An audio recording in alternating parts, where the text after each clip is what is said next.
Assalamualaikum warahmatullahi wabarakatuh. Jumpa lagi dengan channel Ngaji Ing Pisau. Kali ini kita belajar lagi dari beliau guru kita Gus Baha. Semoga apa yang disampaikan beliau bermanfaat untuk kita semua. Monggo. Perlawan dalam Islam karena tadi nggak ada sesuatu yang mubah kecuali saat dilakukan berakibat meninggalkan keharaman. Mudah sekali. Pernah Imam Syafi'i dikasih tahu, separuh dari kampung Anda itu nggak suka kamu. Ya baguslah. Kenapa? Oh, nak rukun malah bakal utang katanya gitu. Kira-kira yang utang tuh yang rukun apa yang neng-nengan? Yang rukun. Jadi enteng saja. Masyhur itu makalahnya Imam Syafi'i. Waman asaa ilaika faqat atlaqaka. Orang yang berbuat buruk sama kamu berarti membebaskan kamu. Kalau saya sedang nenengan sama Habib Hasan Toha Putra, beliau naik Alphard nggak nawarin saya sah karena baru nenengan. Tapi kalau sedang rukun malah harus repot mana? Rukun sama tidak rukun? Repot rukun sebetulnya. Jadi Imam Syafi'i itu happy saja. Kalau sedang rukun sama tetangga ya dianggap rukun itu satu kenikmatan. Sedang tidak rukun ya dianggap satu kenikmatan. Jadi orang dulu itu serilek itu melihat dunia. Kalau kita kan enggak, ego. Wah saya ini suami kok dimarahin istri. Wah ini egonya bangkit. Padahal egonya bangkit itu ada kebodohan di situ. Yaitu seorang rektor didikte seorang istri, seorang makhluk. Apalagi kalau Anda daftar wali itu tidak akan jadi wali. Ini wali kok tunduk sama makhluk. Karena didikte apa? Makhluk. Maka Imam Ahmad ketika tetangganya bully gitu ya santai saja, beliau happy. Ketika pemuda tadi iskal janggal, kenapa kamu gak tersinggung ya Ahmad? Memangnya saya harus tersinggung gimana? Kan tak panggil tidak jadi, tak panggil tidak jadi. Hei pemuda, saya ini tidak punya urusan dengan kamu. Saya nuruti kamu karena perintahnya Allah. Saya senang melakukan perintah Allah, harus berbaik sama kamu. Sampai 3 kali. Jadi kebahagiaan ini pula yang harus kita latih dalam melakukan ketaatan. Tapi kalau kita sudah tidak bahagia dengan taat, itu bahaya sekali. Obsesi saya terbesar atau cita-cita saya terbesar memang setiap ngaji saya ingin orang mukmin semuanya itu bahagia. Dengan bahagia itu mereka tidak neko-neko ingin mencari kebahagiaan lewat jalur apa maksiat. Sehingga dalam konstitusi ulama yang ditulis di kitab-kitab usul fikih, dan itu kitab yang saya kaji, selalu saya kaji, itu membela-bela sesuatu yang mubah itu sampai luar biasa. Karena melihat mubah itu, misalnya Anda tidur itu berstatus mubah. Anda bermain catur berstatus mubah. Anda rileks sama teman jagungan semalam dengan teman rektor atau dosen atau yayasan, itu melihatnya bukan mubah tapi tarkul maksiyah. Misalnya saya semalaman asik musamarah itu jagungan malam sama Habib Toha Al-Munawwar. Itu Allah ngitungnya bukan wah ini jagungan ngalor ngidul tidak penting, itu enggak. Malam itu bahak tidak ke dugem, tidak ke tempat maksiat. Sehingga ada ulama yang mengatakan mubah itu enggak ada. Saya ulang lagi, mubah itu enggak ada. Kan umumnya ulama bagikan wajib, ya kan, haram itu. Terus diantaranya mubah, sunat, makruh. Ada ulama yang mengatakan mubah itu enggak ada. Kenapa? Logikanya begini, itsma min mubahin illa wa yatahaqqaqu bihi tarku haramimma. Karena tidak ada mubah yang Anda lakukan kecuali saat itu pasti ditinggalkannya sebuah keharaman. Misalnya Anda sedang jagungan sama istri di luar, di rumah, asik di rumah semalaman. Mungkin bahas hal-hal yang ringan, mungkin melihat sinetron atau apa yang ringan. Tapi di situ terjadi Anda meninggalkan ke tempat-tempat maksiat. Sekarang ninggal maksiat itu wajib apa mubah? Wajib. Padahal Anda sedang melakukan mubah. Nah itu dicatat oleh Allah itu tarkul haram, meninggalkan keharaman. Jika masyhur dalam cerita wali-wali itu, Abu Yazid yang seperti itu ibadahnya pernah tanya, ya Allah lalu yang makomnya orang seperti saya siapa? Karena beliau semalaman ibadah terus. Sama Allah dijawab, ya yang tidur di pinggir kamu itu. Abu Yazid, loh kok bisa ya Allah? Dia kan tidur terus. Ya kan dia tidur berarti meninggalkan keharaman. Ngomong sing potongan tukang maksiat tuh apik turu apik melek kira-kira gitu. Apik turu. Timbang sama nak melek pola wis turu ae kira-kira gitu. Jadi enggak usah dipaksa tahajud, dipaksa qiyamul lail itu. Iya kalau qiyamul lail. Kalau dapat informasi, oh kesini ikut saya terus katut kan repot. Jadi perlawanan terhadap maksiat itu sebetulnya gampang dalam Islam, karena tadi nggak ada sesuatu yang mubah kecuali saat dilakukan berakibat meninggalkan keharaman. Mudah sekali. Jika banyak orang jadi wali itu karena melakukan mubah. Itu ada orang jadi wali itu karena sering makan. Ya makan-makan biasa itu. Karena ketika makan, ya Allah, betapa doifnya saya. Katanya saya presiden, katanya saya rektor, saya kiai. Ternyata kalau nggak makan tuh lemes. Apa hebatnya makhluk yang bergantung makhluk yang lain, yaitu makanan. Nah karena seperti itu terus dia al-laja'illallah, terus dia sungkeman ning Allah. Betapa lemahnya saya. Sebab itu ketika Quran mengkritik dan dengan tanda kutip kemungkinan Tuhannya Isa bin Maryam, itu ngeritiknya sederhana Quran itu. Mal masih ibnu Maryam illa rasul qad khalas min qablihi rusul wa ummuhu siddiqah kana yaqulanit ta'am. Isa itu tidak Tuhan, wong dia makan itu. Kamu kebayang nggak misalnya punya Tuhan, wah tadi Tuhan mampir ke rumah saya, dia lemes, setelah tak kasih makan sehat lagi gitu. Itu kan nggak kebayang gitu. Tapi Tuhan marung di rumah saya, lemes tak gratisin, kayaknya tidak punya uang gitu. Setelah makan wah gairah lagi. Kebayang nggak punya Tuhan seperti itu. Sehingga Quran kalau gojlok sederhana, karena yakulanit to'am. Sehingga wali-wali itu kalau makan itu sadar lemahnya dirinya, betapa dirinya tergantung makanan. Sesuatu yang tergantung itu artinya tidak hebat, tidak Tuhan. Jadi untuk menjadi wali, untuk menjadi dapat ridhonya Allah itu sebenarnya sederhana.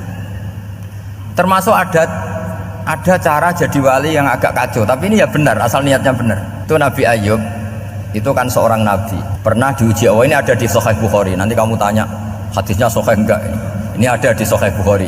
Kadang orang kota itu aneh, enggak ahli hadis tapi tanya sahih enggak gitu. Padahal andekan dibodoni sahih ya ngandel saja gitu. Jadi kadang ya aneh, oh enggak tahu kok tanya gitu. Itu Nabi Ayub itu sudah kaya, pas itu sudah kaya, bukan cerita yang masih miskin, memang sudah kaya. Beliau di kamar dihinggapin satu belalang dari emas.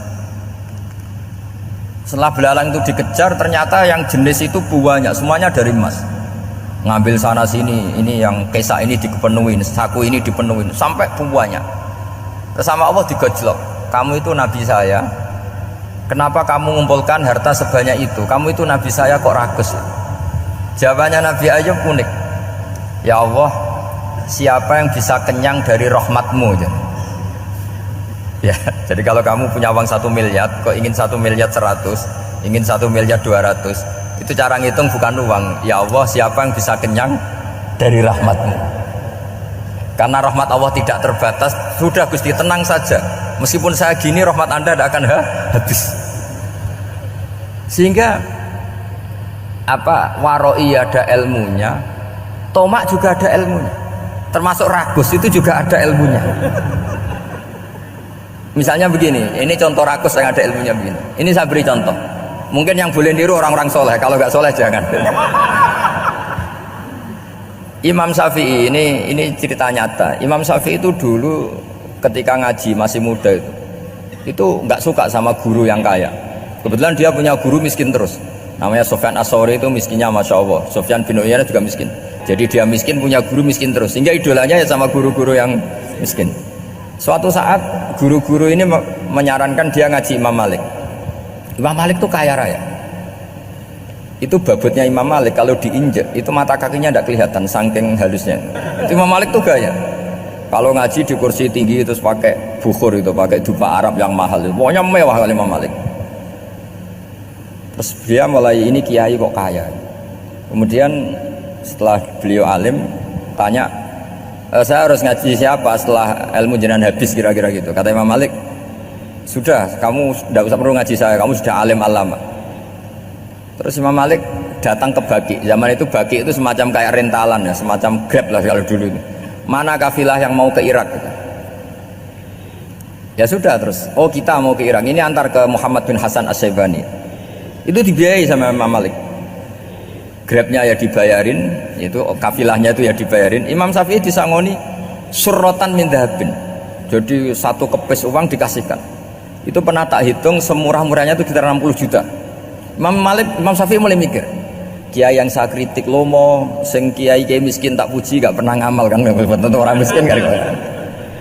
Setelah datang ke Muhammad bin Hasan Asy'ibani, beliau itu pakar usul fikih, muridnya Abu Hanifah. Beliau al-usuli, pakar usul fikih. Itu Muhammad bin Hasan Asy'ibani itu kalau ngitung emas, itu di ruang tamu. Uangnya miliaran, emasnya banyak. Dari kota ini dipindah ke kota ini, emas kalau ngitung di ruang tamu. Bukan di kamar, di ruang tamu. Imam Syafi'i tambah kaget. Imam Malik kayak gitu sudah saya soal, malah ini kaya raya. Setelah Imam Syafi'i kelihatan kaget, digojlok sama Muhammad bin Hasan Asy'ibani karena beliau senior. Atajabu min hadza, kamu aneh melihat ini? Iya. Kenapa? Ulama kok kaya raya. Terus kata Muhammad bin Hasan, ya sudah, uang ini tak kasihkan orang-orang fasik, binti gue demenan, gue nyabu, gue macem-macem. Oh jangan, nanti dipakai maksiat. Oh jenengan mawon sing sugih. Semenjak itu Imam Syafi'i rubah mindset. Kamu ridho kalau yang punya prestasi seperti itu adalah orang-orang fasik? Ridho enggak? Enggak kan? Maka didoakan ini. Nah, itu namanya berpikir secara usuli. Kamu jangan hanya nuruti karena berpikir waroi terus kamu benci kekayaan, benci pangkat, benci apa, enggak bisa seperti itu. Karena pangkat dan kekayaan ketika dikelola secara kesolehan maka akan menjadi energi positif yang luar biasa. Semenjak itu Muhammad bin Hasan Asy'ibani berhasil mendidik Imam Syafi'i. Sampai akhirnya keterusan Imam Syafi'i berpendapat kalau orang Islam bisa bikin rumah tingkat kok punya rumah reot itu haram kata. Akhirnya keterusan. Kalau bisa jadi bupati kok jadi ketua RT juga haram. Karena al-Islam ya'lu wala yu'la alaih.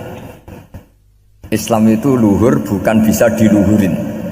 Sehingga rata-rata orang Syafi'iyah termasuk kiai-kiai Indonesia itu rata-rata ya agak-agak politikus. Ya agak-agak kedonyan, mungkin sebagian kedonyan tenan gitu.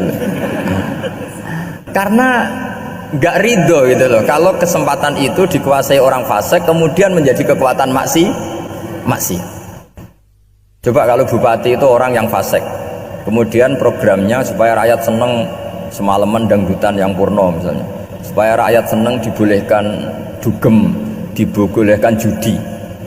Tapi kalau yang jabat orang soleh kan ada beberapa perda yang menolak penyakit apa? Masyarakat.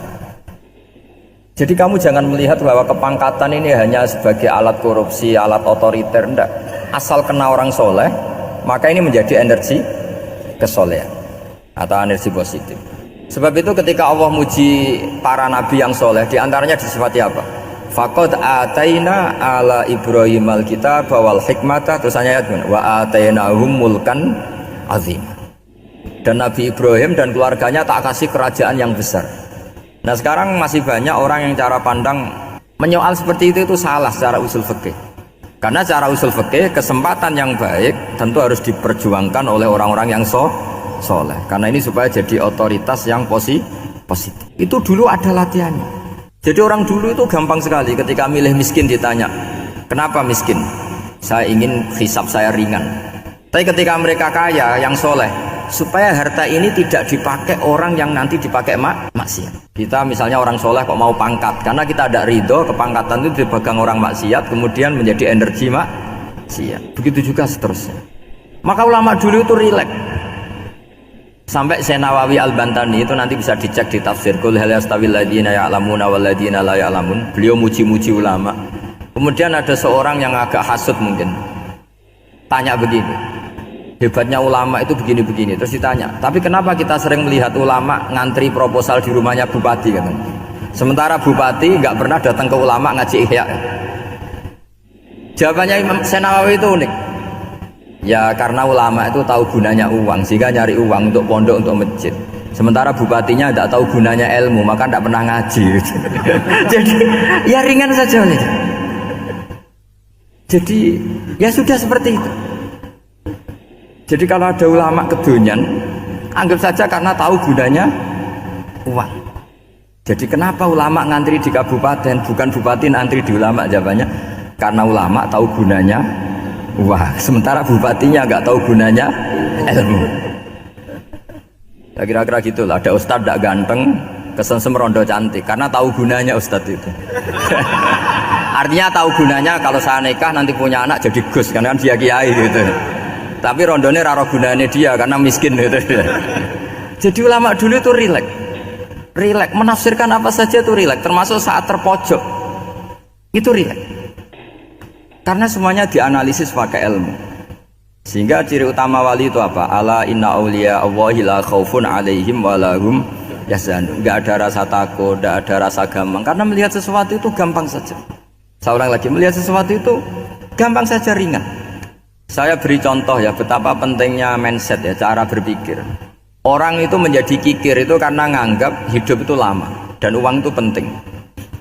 Kalau zaman Nabi itu sederhana kalau melihat hidup. Pernah suatu saat Nabi itu punya jatah makan, karena Nabi itu hidupnya juga pas-pasan. Jadi Nabi itu unik, beliau di satu sisi kaya raya, bisa ngurmat Abu Hurairah, Ammar, Suhaib, Ashabu Sufa itu dirawat Nabi semua. Itu kan kaya, bisa ngerawat sekian orang. Tapi di sisi yang lain untuk pribadinya beliau miskin. Kadang nggak bisa makan hari itu. Tapi di saat yang sama bisa merawat Ahlus Sufa. Jadi keliru kalau orang hanya cerita Nabi itu miskin, untuk makan dirinya aja susah. Itu keliru. Kelirunya kalau tidak diteruskan, tapi Nabi mampu menghidupi ahli suffah. Singkat cerita, jatah makannya Nabi itu dikasihkan orang. Ketika Nabi tanya, ya Aisyah, makanan jatah saya di mana? Oh ya Rasulullah, tadi ada orang minta tak kasihkan, maka makanan itu habis. Apa kata Nabi? Kamu salah Aisyah. Yang kamu kasihkan itu justru yang masih. Ya, yang kamu kasihkan itu justru yang masih. Sehingga Nabi menganggap, makanya Nabi terus ngendikan, ya kalau mukhatabnya lelaki ya kira-kira begini. Wa hal laka min malika illa ma akalta fa'afnaita wa labista fa'ablaita. Terus tanya wa tasaddaqta fa'abqaita, kata Nabi. Harta kamu ya kamu makan kemudian ke WC jadi kotoran, atau punya pakaian mewah nanti rusak. Wa tasaddaqta fa'abqaita. Ada yang kamu sedekahkan yaitu yang abadi sampai akhir. Sehingga banyak pengusaha yang mencintai saya setelah tak ajari hadis itu, misalnya punya uang 1 miliar karena dia spekulan atau pedagang rawan bangkrut, disedekahkan ke masjid 50 juta, yaitu yang abadi. Jadi kalau suatu saat bangkrut, dia masih punya uang 50 juta di akhirat. Jadi Nabi itu mengajari sedekah itu apa? Ya sedekah itu pengabadian uang. Kalau kita kan enggak, bilang sedekah itu nguras uang. Itu pikirannya setan, dan pikirannya orang Islam. Itu cara berpikir setan, bukan cara berpikir umat apa. Sehingga Sayyid Ali Zainal Abidin itu kalau ada orang minta, kemudian beliau ngasih, itu beliau bilang gini, marhaban biman hamala zati ilal akhirah. Matur nuwun nggih jenengan sing beto sangu kula nate. Jadi dianggap teller saja. Orang yang minta uang beliau itu dianggap tukang nyatet bank ini. Karena sudah ditabungkan, ya sudah. Kalau kita kan enggak, wah pengemis itu ganggu gini-gini. Kecuali pengemis profesi ya mungkin kita agak-agak enak. Pada zaman akhir itu ada pengemis apa? Profesi. Jadi repot zaman akhir. Terus tak beri contoh lagi kebahagiaan ketika kita milih Islam moderat. Islam kita diajarkan guru-guru kita, utamanya oleh guru kita Mbah Maimun. Saya juga sering ketemu beberapa ulama dunia termasuk Habib Umar. Saya juga ikut sowan ke sini pas beliau sama Habib ini Hasan Toha Putra di sini sama orang-orang moderat. Itu cara berpikir juga luar biasa indah. Beliau pernah cerita ya, beberapa ulama lah, banyak yang cerita itu. Saya pernah diceritani seorang alim ketika ada orang ekstremis itu mau ngebom di tempat maksiat. Kebetulan yang maksiat itu kebanyakan ya orang Islam. Karena di negara yang mayoritas Islam. Ditanya sama Syekh Sa'rawi. Syekh Sa'rawi itu mufassir top di mana? Mesir. Ini mau tak habisin karena mereka orang Islam kok maksiat terus.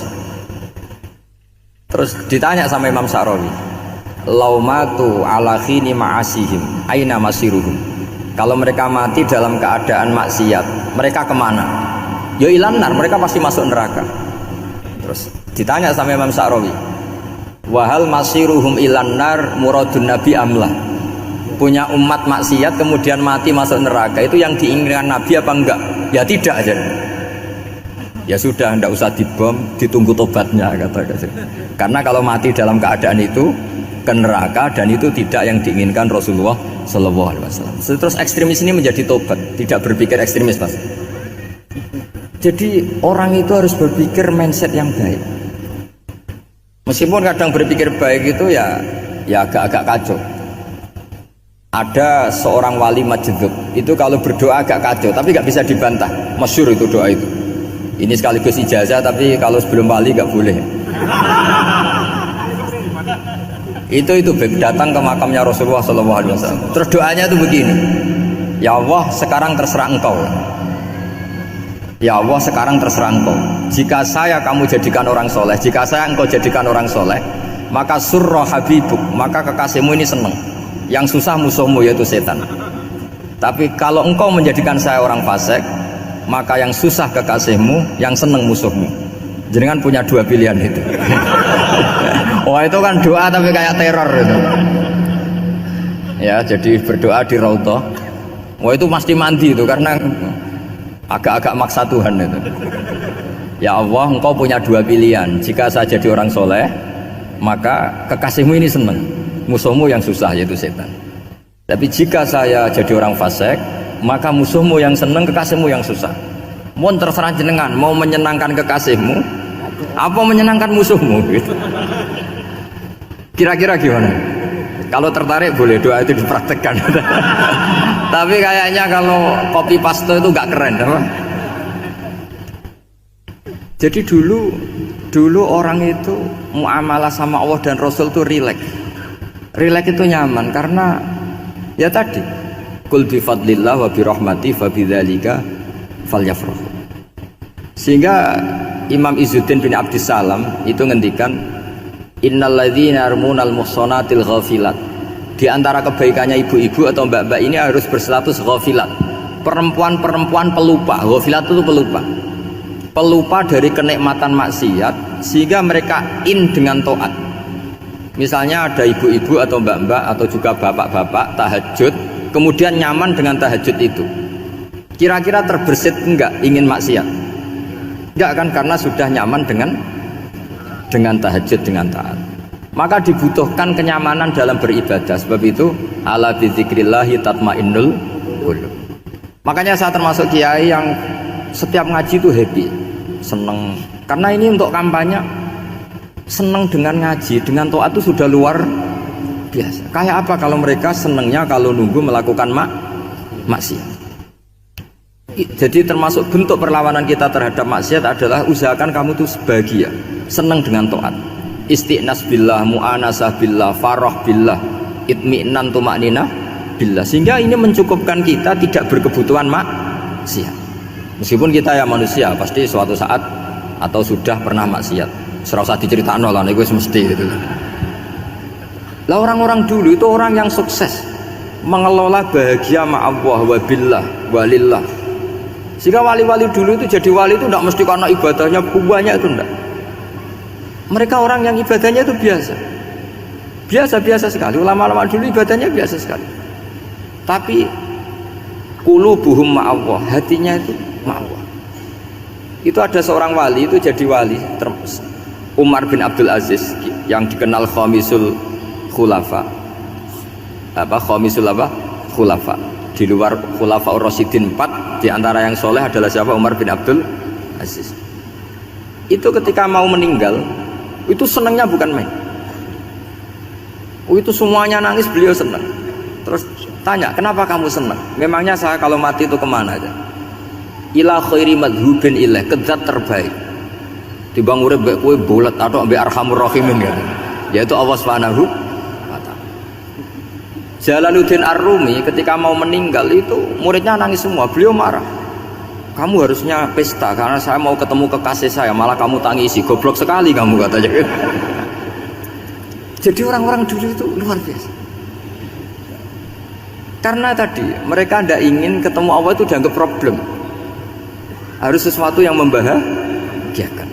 Makanya wali-wali itu kalau berdoa begini, wa khairu ayyami yauman alqa kafih, dan jadikan hari terbaikku adalah hari ketika saya ketemu engkau ya Allah. Pernah dengar doa itu? Wa khairu ayyami yauman alqa kafih, dan hari terbaikku adalah hari saat ketemu engkau. Nah, kan enggak, sampai mati ku wedi. Saya tidak tahu wedi dosa apa wedi Israel apa wedi malaikat siapa? Malik. Mungkar Nakir. Sebenarnya tidak perlu seperti itu. Karena cara pandang Nabi itu ini bisa dipraktekkan. Kalau kamu orang baik, mati artinya apa? Ya baik, karena husnul khotimah. Kalau kamu orang yang buruk, itu kata Nabi, anggap saja mati itu akhir dari keburukan kamu. Nah, aku urip terus, malah maksiat terus. Maka Nabi itu kalau ngajari kita berdoa gini, Allahumma ij'alil hayata ziyadatan li fi kulli khairin wal mauta rohatan li min kulli syarri. Ya Allah, kalau saya hidup ya anggap saja ziyadah fi kulli khairin, berpotensi nambahi kebaikan. Kalau saya mati anggap saja ini akhir dari segala keburukan. Maka saya berkali-kali guyon. Makanya tradisi ulama-ulama NU, ulama-ulama pesantren, ya ada hanya NU, pokoknya ulama-ulama alim. Itu kalau ada orang mati, orang nakal gitu mati, ini saya gitu. Itu hadirin mesti gak terima. Wah, api nanti wong wakal. Tapi dipaksa sama kiainya, saya gitu. Lama-lama dipaksa. Saya gitu. Padahal ning atine kiai wis ra iso maksiat meneh wis saya gitu. Karena dengan mati berarti saya sudah tidak bisa maksiat lagi. Jadi Nabi melihat hidup dan mati itu segampang itu. Kalau al hayata ziyadatan li fi kulli khairin wal mauta rohatan li min kulli syarr. Coba kita ke depan itu kan ada potensi zina, potensi korupsi, potensi maksiat. Yang bisa menghentikan potensi itu apa coba? Mati ya, udah pinter ya. Sudah maju berarti. Berani mati. Berani. Tapi jangan di sini ngel-ngelo panitia. Ya. Artinya yang selama ini kita risau dengan kematian, dengan apa? Nabi ngajari kita tadi. Allahumma ij'alil hayata ziyadatan li fi kulli khairin wal mauta rohatan li min kulli syarr. Ya Allah, jadikan hidup ini sebagai bekal menambah kebaikan, dan suatu saat kalau saya mati, semoga itu akhir dari segala keburukan. Jadi artinya Nabi itu ngajari kita itu positif terus. Sama seperti ulamanya tadi. Nak lagi rukun mbek tonggo ya sanggep ae kanca keapian. Nak nenengan ben ra utang ngoten. Dadi pokoke penak terus itu. Nak bojo lagi ngamuk alhamdulillah gak ngajak blonjo. Nak pas rukun ya alhamdulillah kok lagi rukun. Jadi gampang semua. Makanya ada seorang alim itu ngendikan begini, ada yang tanya, saya tuh dulu ketika kaya teman saya sering main ke saya, setelah saya miskin gak ada teman-teman yang ke saya. Dikira si Habib ini kebetulan orangnya Habib itu mendukung keluhan dia, ternyata enggak. Si orang alim itu bilang gini, malah bagus tuh gitu, kowe wis melarat buruhe wong, ya sudah kamu miskin buruhnya orang lain, misalnya tukang manol di pasar atau tukang becak, kemudian teman-teman kamu datang, malah kamu malu tuh jadi tontonan. Bagus kalau mereka lupa pas kamu miskin tidak ada yang lihat katanya. Jadi apa ya, dianggap enteng saja gitu. Akhirnya orang ini nggak jadi ngeluh. Selama ini kan kita ngeluh ya ketika miskin teman-teman nggak datang. Coba kalau mereka datang pas kamu buruh bikin foto di orang lain, mantan bos buruh, malu nggak? Milih datang apa enggak? Enggak lah, sudah bener itu. Jadi ulama dulu itu makanya sering baca biar tahu solusi hidup. Jadi ulama dulu itu gampang sekali melihat kehidupan, itu gampang sekali, indah, gampang. Sekarang tuh enggak. Orang itu cara berpikir nuruti nafsu, itu yang bahaya. Makanya Quran kritik ara'aita man ittakhadha ilahahu hawa. Orang yang cara berpikir itu nuruti hawa nafsu. Kalau zaman Nabi, zaman sahabat, zaman ulama itu enggak seperti itu. Sehingga cara berpikir itu mudah. Makanya kata Nabi, absyiru ya ma'syarul muslimin, kata. Kamu harus senang ya ma'syarul muslimin. Allah sekarang buka pintu langit yang sebelumnya enggak pernah dibuka. Dan Allah yubahi bikum malaikatah, dan Allah membanggakan kamu kepada para malaikatnya. Kenapa? Umatnya Muhammad, umatnya Rasulullah Muhammad SAW itu kalau sampean kepengin mati setiap saat itu baik, itu resepnya gampang kata Nabi. Addu faridotan wantadzoru ukhra. Jadi Allah memberitahu, ya Muhammad, umatmu ini luar biasa. Jadi misalnya tadi kita sholat subuh, ditanya, Bahak kamu sekarang ngapain? Nunggu sholat duhur ya. Setelah sholat duhur ditanya lagi nunggu apa asar. Sehingga faman kanat hijratuhu ila Allah wa rasulih fa hijratuhu ila Allahi. Jadi kalau ya sudah ini tak ijazahkan, kalau setelah sholat subuh nunggu apa? Duhur. Setelah duhur nunggu Sehingga ketika kita mati itu statusnya penunggu sholat. Tapi kamu kan enggak, miskin, kenapa? Penunggu kaya. Ya, itu enggak masuk surga itu. Penunggu kemapanan. Berarti kan menunggu sesuatu yang seleranya nafsu. Beda kalau penunggu sholat. Berarti kamu di dunia menunggu ritual ibadah. Maka diantara ijazahnya Nabi apa? Addu faridotan wantazuru ukhra, melakukan satu fardu kemudian kita menunggu tugas berikutnya. Jadi niati saja setelah subuh nunggu apa? Duhur. Setelah duhur meskipun kita di perapatan apa? Nunggu asar. Tapi ya asar betul, jangan nunggu tok pas asar enggak. Jadi sebetulnya umat ini gampang sekali. Jadi diantara kebanggaan Allah yubahi itu Allah bangga dengan malaikatnya adalah umat ini adalah addu faridotan wantazuru ukhra, melakukan satu fardu kemudian menunggu fardu yang lain. Dari mengkhidmati kampus, ingin mengkhidmati masyarakat, dari satu masyarakat lokal Semarang menjadi sampai sekarang sampai Banjarmasin, terus gitu dari satu tugas ke tugas yang lain. Makanya Islam diajarkan setelah satu tugas selesai faida faruhtafan so. Jadi sehingga hidup kita itu dinamis, dari satu kebaikan menunggu kebaikan lain, dari satu kebaikan menunggu. Sehingga hidup kita ngapain? Nunggu satu kebaikan. Ini sudah masuk faman kanat hijratuhu ilallah wa rasulih fa hijratuhu ilallahi wa rasulih. Sehingga orang bayangkan kalau kita direkam Allah, Gusti kula ampun mati nak dereng sugih. Wis melarat puluhan tahun, sakit, nunggu sesuatu sing sifatnya nafsu, kepengin sugih. Sugih tok aja cukup. Tahu burono wong sing tahu ngenyek ndekne lho, itu kan urung-urung wis dendam. Saya belum mau mati sebelum kaya dan buruhkan orang yang pernah melecehkan saya. Wis ngono akhirnya mati rong sugih. Berarti wis fakir matine hasud. Mau itu ngenes dunia akhirat kan kira-kira seperti itu. Kamu santai aja kalau fakir berarti meringankan hisab karena ada banyak harta. Yang mau dihisab papanya enggak punya apa-apa. Jadi saya mohon sekali ya, Islam itu mengawal kebahagiaan. Sebab itu sampai bahagia itu menjadi perintah Islam, kul bi fadlillah wa bi rahmati fa bidzalika falyafrahu. Karena dengan bahagia bitaat diharapkan orang Islam itu tidak bahagia atau cari kesenangan lewat jalur apa maksiat. Sehingga ciri utama wali apa? Ala inna auliya Allahi la khaufun alaihim wa lahum yahzan. Sehingga ulama dulu itu rileks-rileksnya, termasuk yang saya ceritakan tadi, Imam Ahmad, Imam Syafi'i, itu melihat apa saja rileks. Ya tadi kalau disenangi orang ya barokah, punya kawan kebaikan. Nak dineng ya barokah dineng di gedingi tonggo rada utang, ngeranjuk tulung itu. Jadi rileks saja. Masyhur itu Imam Syafi'i ngendikan, waman asaa ilaika faqad atlaqaka. Orang yang berbuat buruk sama kamu hakikatnya adalah membebaskan kamu. Atlaqo itu apa? Membebaskan. Enak gak jadi hidup gitu? Kalau kamu kan enggak, kok gedeng aku salahku apa? Malah kamu ujub tuh, orang kok gak tahu salahnya. Kamu jadi suami, istrinya ngomel, kurang apa saya sebagai suami? Ya kurang banyak, enggak ganteng, enggak kaya, enggak ini.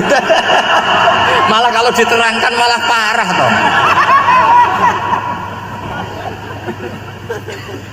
Ya sudah rileks saja, kalau dia ngomel ya tadi alhamdulillah dapat pahala tanpa apa? Biaya.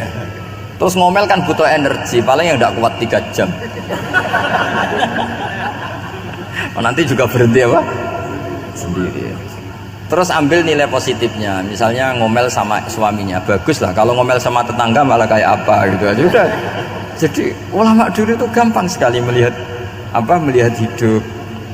Rasulullah ya gitu, melihat hidup tuh gampang saja. Ketika tanya, ya Aisyah apa ada sarapan? Tidak ada ya Rasulullah, ya sudah saya tak puasa. Jadi enteng saja. Kadang-kadang beliau ingin puasa, ya puasa sunat, ada sarapan nggak jadi puasa. Rileks. Nabi itu rileks. Kalau ngajari kebaikan juga rileks.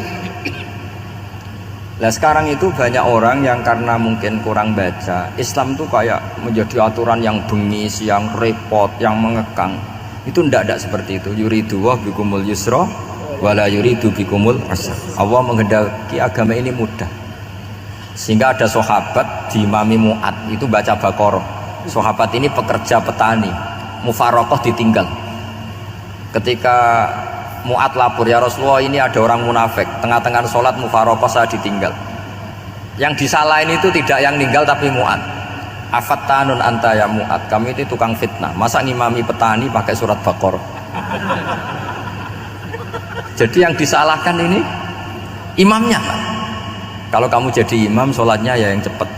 Makanya terus banyak orang kecepetan karena tadi. Jadi Nabi itu enteng sekali. Jadi apa ya? Nabi itu beda dengan yang kita bayangkan, beda. Nabi pernah ngaji di masjid, kemudian ada tetangga lewat pakai cangkul ke kebun. Semua sahabat gerutu. Ini orang tidak benar. Ada Nabi ngaji ditinggal saja ke kebun, tidak ikut ngaji. Jawabannya Nabi, ndak, itu bagus, itu ikut sunnah saya. Kenapa ya Rasulullah? Dia kerjanya nyari halal, dan untuk menghidupi keluarganya itu juga ajaran saya. Sehingga yang ngaji ya ajarannya Nabi, yang nggak ngaji karena kerja mencukupi keluarga juga ajarannya Nabi.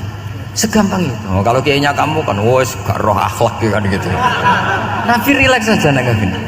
Sampai bisa lihat itu di Ihya, di bab Fadhailul Kasbi. Udan niku rahmat. Jadi nak sampean melayu saking udan berarti melayu saking napa? Rahmat. Cara berpikir niku udan niku rahmat. Terus termasuk tobat sing sah. Niku dawuh Imam Ghazali kon adus nganggo banyu udan sing ceblok langsung. Mergo nak liwat kenteng kadang kentenge iku hasil sumbangan proposal. Terus mun sing langsung mawon, sing liwat plastik mun mboten mandi niku. Mboten mandi niku sing niku mau sama niku.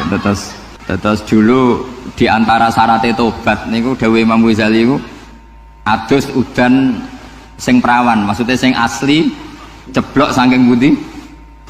Langit niku langsung sampean nombe.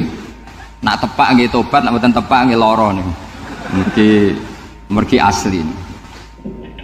Terus kula matur nuwun sanget jenengan hormat teng Raden Asnawi. Beliau sekarang generasi keempat nggih, wonten sing generasi ketiga. Nasab kula kepanggih Raden Asnawi teng Asnawi sepuh. Terus Mbah Raden Asnawi gadah bah namine Abdullah Husnen, terus Ibu Ayu Sofia niku binti Asnawi sepuh.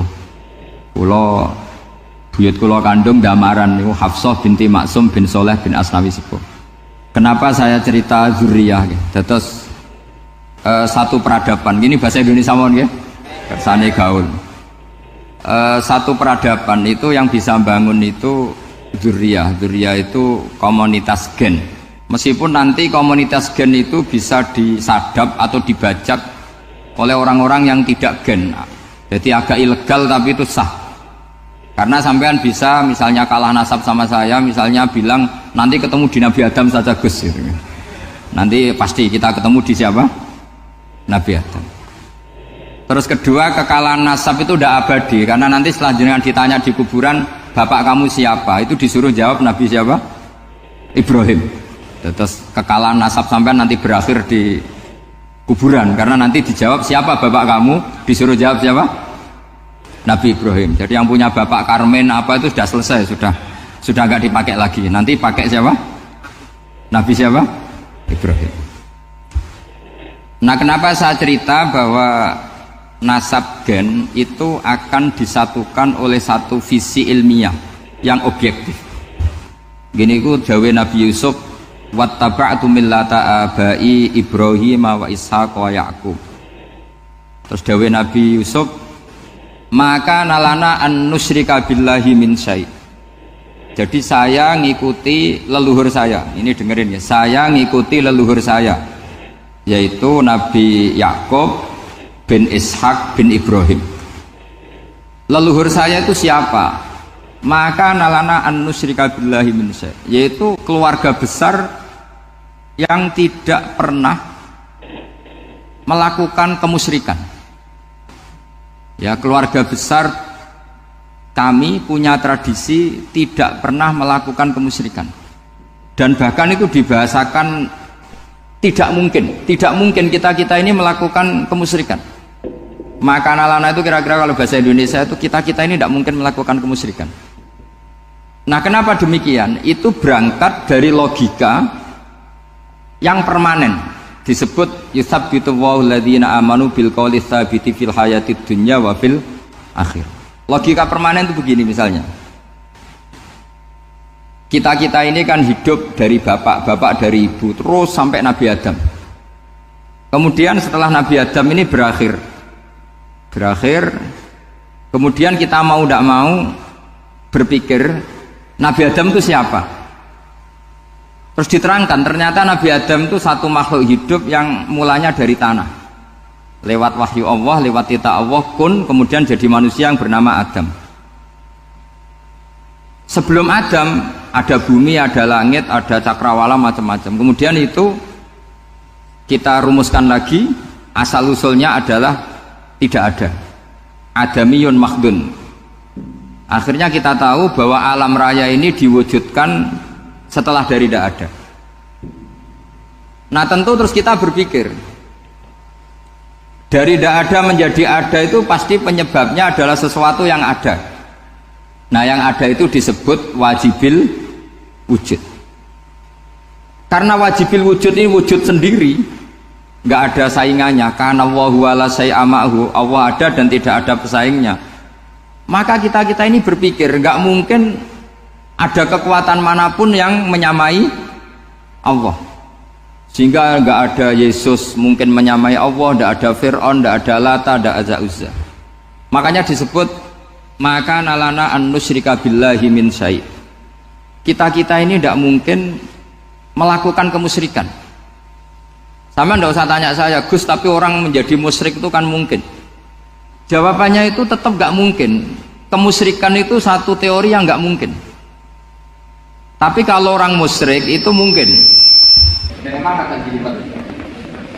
Tapi karena kita kenal Raden Asnawi itu dari sisi ilmiahnya, saya punya banyak kitab beliau. Mungkin saya termasuk pernah dulu yang membawa kitab beliau banyak ke Korea. Saya itu beli pesolatan tuh bukan 1-2 sampai 2 kerdus 3 kerdus. Itu mulai dulu, mulai saya ngiai sampai sekarang. Tak bawa ke Sragen, ke Solo 3, termasuk tak bawa ke Korea. Jadi mungkin ya ini GR saya ngaji di sini itu barokahnya jualan pesolatan. Tapi bukan jualan yang cari laba enggak, karena tak gratiskan, tapi itu dagang akhirat lah kira-kira gitu. Jadi kalau saya masuk neraka kita era pantas bakul pesolatan kok masuk neraka gitu, kayak itu gak pantas itu.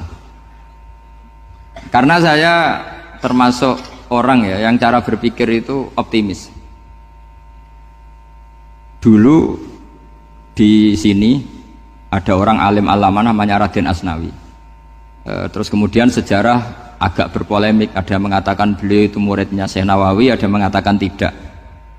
Apapun itu yang saya yakini adalah beliau ya saling istifadah lah, saling bermanfaat bagi Syekh Nawawi Banten. Saya punya catatan sejarah banyak tentang Raden Asnawi karena guru-guru kita itu akan ketemu di Syekh Nawawi Banten. Yaitu kita tahu misalnya saya ngaji Mbah Mun ngaji Mbah Zubair misalnya ngaji Syekh Fakih Mas Kumambang, ngaji Mbah Mahfud, terus ngaji Said Abi Bakar Sato, terus ngaji Sayyid Zaini Tahlan. Kalau keluarga sini mungkin misalnya Gus Hafid, Mbah Niam, Mbah Zuhri, terus Raden Asnawi. Raden Asnawi kita tahu nikah dari istri mudanya Syekh Nawawi, yaitu Nyai Hamdana. Saya sering diceritani Mbah Mun, terus Nyai Hamdana punya anak yang namanya Zuhriyah dari Syekh Nawawi. Kemudian setelah dinikahi Raden Asnawi punya anak namanya Zuhri, Minan, Niam, terus sampai ke Gus Hafid itu, Hafid bin Niam. Kenapa saya cerita ini? Karena kealiman itu adalah sesuatu yang dibanggakan Allah. Imam Amudi itu ulama ahli matematika. Jadi ada ulama itu ahli matematika. Dia nggak pernah ngajarkan pesolatan, zakat, sholat, tapi dia ngajar matematika. Kemudian dari matematika itu beliau menjadi ahli tauhid. Sehingga nanti Mungkar Nakir itu nggak akan tanya dia marrobuka wa manabuka, karena dia punya rencana. Yang ngajar tauhid itu saya, kata. Jadi kalau dia akan marrobuka, pangeran kamu itu siapa? Malaikat malah dilawan. Kamu pernah ngajar tauhid? Saya ini guru tauhid. Singkat cerita, saking keramatnya Imam Amudi, kata Allah, ya Amudi, presentasikan ilmu tauhid yang lewat jalur matematika ke semua malaikat saya. Semua malaikat saya tahu cara berpikir matematis. Karena malaikat itu imannya itu iman mauhibah, karena dia malaikat ya iman karena tahu neraka, tahu surga, terus dia iman. Kalau kita ndak, kita iman tuh pakai logika, jadi lebih keren. Loh betul. Malaikat itu ketika bangga, ya Allah, apa ada orang yang imannya di atas kita? Jawabnya Allah ada. Siapa? Ya orang-orang kudus kata Allah. Kira-kira gitu. Kenapa? Ya betul. Karena kamu iman saya itu wajar, kamu tahu saya, tapi mereka nggak tahu saya tapi iman. Kenapa bisa iman ya Allah? Karena mereka punya logika, punya akal. Akhirnya Imam Amudi disuruh sama Allah presentasikan logika tauhid kamu lewat jalur matematika. Malaikat disuruh dengerin semua, isma'u ya malaikati, ini mimpinya wali. Terus Imam Amudi mulai mengajarkan nisbatul isnaini ilal wahid wa nisbatus salasa wal arba'ah ila ma la nihayatalah niku binisbatin wahidah, yaitu far'un minal asli wa huwa al wahid. Mbok angka sebanyak apapun 2, 3, 4 sampai 1 miliar itu nisbatnya ke angka 1 adalah nisbatul far'i ilal asli, semuanya berasal dari 1. Maka hadhil awalim atau hadal alam ila ma la nihayatalahu, tetap semuanya ini cabang dari 1, yaitu wujud dari 1, yaitu Allah Subhanahu wa ta'ala. Sehingga semenjak itu ditiru sekian ulama. Akhirnya malaikatnya mantuk karena kepastian kalau Allah 1 yang diyakini malaikat itu sepasti logika yang dibangun orang-orang manusia ini, padahal tidak ngerti Allah Subhanahu wa ta'ala karena pakai akal. Sehingga di pondok itu orang harus ngerti mantek. Orang mantek itu ilmu yang jelimet tapi menyenangkan. Biasanya sing sinau ambek rokokan, sawangannya kayak filosof. Jadi paling gak agak paham dia alasan. Sementing nikmati rokok, tapi pikir nikmati pemikirannya, ternyata nikmati rokok. Kayak kemarin saya datang ke resepsinya Gus Agil, saya itu tertawa terus karena dengerin Habib Mutahar. Saya membaca bahayanya rokok, setelah tahu bahayanya saya berhenti membaca.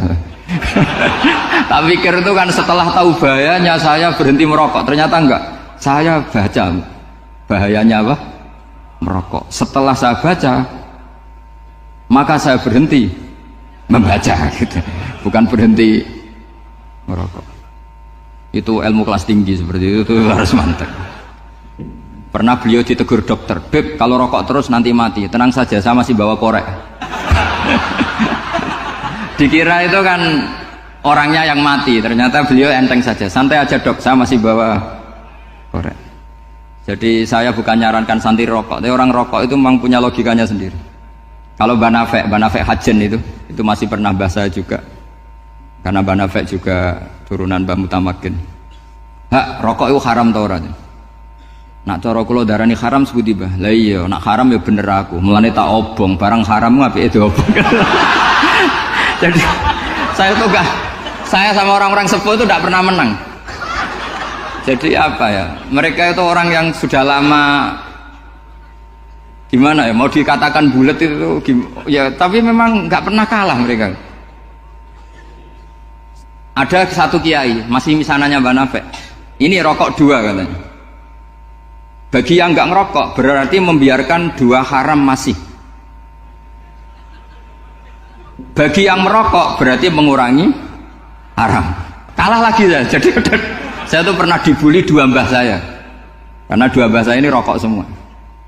Akhirnya saya sing nom ngalah gitu, karena saya tidak mungkin bilang sing waras ngalah karena kalah sepuh gitu. Jadi ya sudah, mau tidak mau harus bilang sing nom kalah. Tapi yang penting itu kita mendengar. Jadi ternyata sepinter-pinternya kita itu mesti kalah pinter sama yang sepuh-sepuh itu. Jadi kalau tahu bahayanya rokok lewat membaca ya harus berhenti merokok. Berhenti membaca katanya. Nah malaikat ini cerita lagi malaikat. Saya memang dari awal niat hormat Raden Asnawi karena buyut-buyut beliau itu ketemu di buyut saya. Saya ini turunan Mbak Asnawi sepuh. Terus cuma buyut saya itu nikah Lasem, terus saya keceluk cucunya keluarga Lasem. Sebetulnya saya juga cucu Kudus. Tapi terus alhamdulillah sekarang kembali karena buyut saya menyuruh saya ngajar di Damaran, terus sampai sekarang saya ngajar di Damaran. Tapi buyut saya itu masih lahir di Damaran. Namanya Mbak Hafsah, itu Hamsah binti Maksum bin Soleh bin Asnawi sepuh. Sama seperti nasab di sini Raden Asnawi, Mbak Abdul Husnan, terus Nyai Ayu Sofiyah, terus Mbak Raden Asnawi. Saya mau cerita, jadi ilmu itu lebih keren kita. Sehingga Rasulullah SAW pernah ngendikan, saya ini rindu sekali li ikhwani. Kata Nabi itu ikhwani. Kata sahabat bilang, alasna ikhwanaka ya Rasulullah. Bukankah kita ini saudara kamu, saudara engkau ya Rasulullah? Tidak, antum ashabi, kamu itu sahabat saya. Siapa teman-teman kamu itu ya Rasulullah? Yaitu kaumun yang tidak melihat saya, kemudian iman kepada saya. Jadi mereka seperti kita semua di Kudus ini tidak melihat Rasulullah SAW, tapi iman sama Nabi. Dan ketika malaikat yubahi bikum malaika, Allah bangga dengan malaikatnya, membanggakan kita. Sampai malaikat tuh sentimen, kok bisa ya Allah? Ya karena tadi, kamu iman sama saya wajar, karena kamu melihat surga, melihat neraka, melihat aras. Sementara orang Kudus coba ngelihat apa? Paling simpang 5, apa simpang 7 itu. Tapi imannya nggak kalah dengan malaikat. Kenapa nggak kalah? Karena tadi kita diajarkan bahwa nisbatul isnaini wassalasah wal arba'ah ila ma la nihayatalaha itu sama-sama nisbatul far'i ilal asli. Tetap yang asli adalah angka 1. Jadi nggak mungkin aslu hadhil asya nggak dari Allah itu, nggak mungkin. Tetap dari zat yang satu. Kemudian tentu ini bukan nisbatul walad ilal walid, anak ke bapak tentu enggak. Tapi nisbatul khaliq sama makhluk. Tapi apapun itu pasti satu.